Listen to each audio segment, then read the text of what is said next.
right, Glover. So you just had your first face-off with Carl not that long ago here.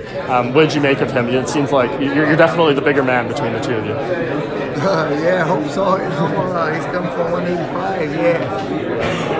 I feel pretty good, man. You know, sizes don't really matter too much, but I feel great in the fight. I feel great for this fight. The camp was great. Yeah. And what did you say to Dane out there? Was it just thank you for getting the opponent? We couldn't really hear too well, but I heard you say thanks to him for something. Yeah, for the opportunity. You know, being this card means a lot to me. Fighting in New York and. You know, I have a lot of people buying tickets, like all my students, you know, and because I live right down the corner, so it means a lot to me. It means a lot to be in the ESPN first card, you know. And the camp was all done already. We're just like anxious to get in the fight, and he got this fight. I think Dan and I think Carl, of course. Yeah, and obviously this happened, the change happened really close to the fight. So when you get the news that Ion is out of the fight, what's like the immediate process? Do you just talk to your management and be like, get me anyone, I just want to fight?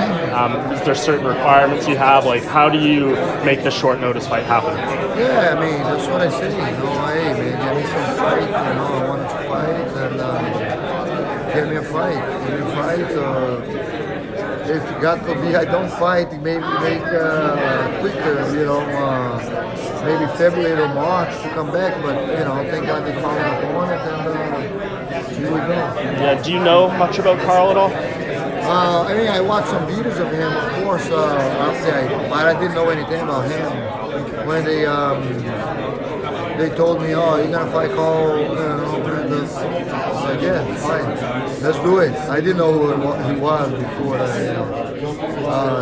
fight, and I saw these videos and everything. Yeah, it's interesting because we spoke with him earlier, and he is a teammate of Corey Anderson. And he said that he thinks that, you know, you want to beat him extra because he's a teammate and friend of Corey Anderson. But did you even know that they trained together, or like he feels that maybe there's something personal here because you just fought Corey and all that? That seems like it's not part of your mindset at all. Not really. I want to beat him, and I want to fight. If I want to fight Corey again, yeah, I'll fight Corey again and beat Corey, but not beat Carl because of that. I wanted to beat him because I wanted to win, and I wanted to be the victory.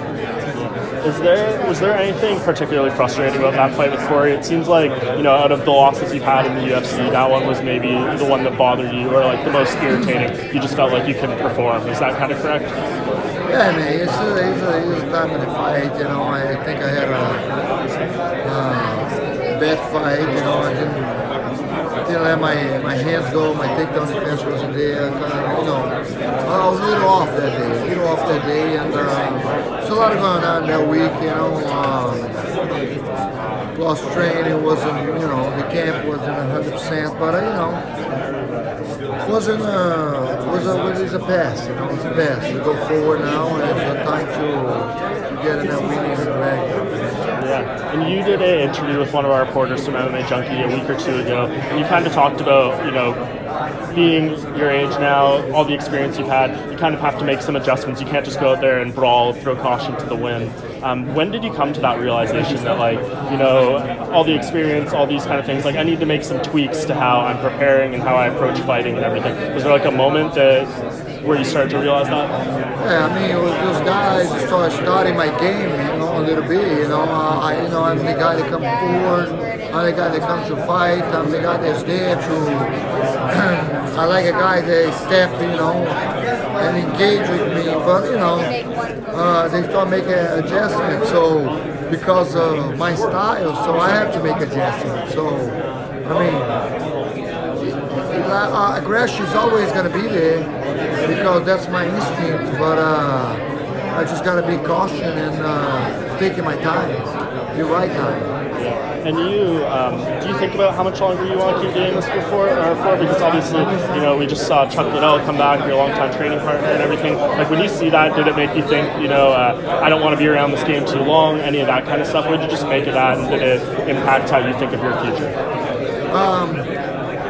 You know, man, I mean, I want to keep fighting. I want to fight this year, see what's going on, prove it to myself. I feel great. I feel my condition is there. You know, I train with young guys, you know, but like, yeah, I don't want to be fighting in the old age and, you know, start getting like bad fights. I don't want to keep fighting like that, you know. It have nothing to do with, I mean, Chuck to do it because he loves to do it, you know.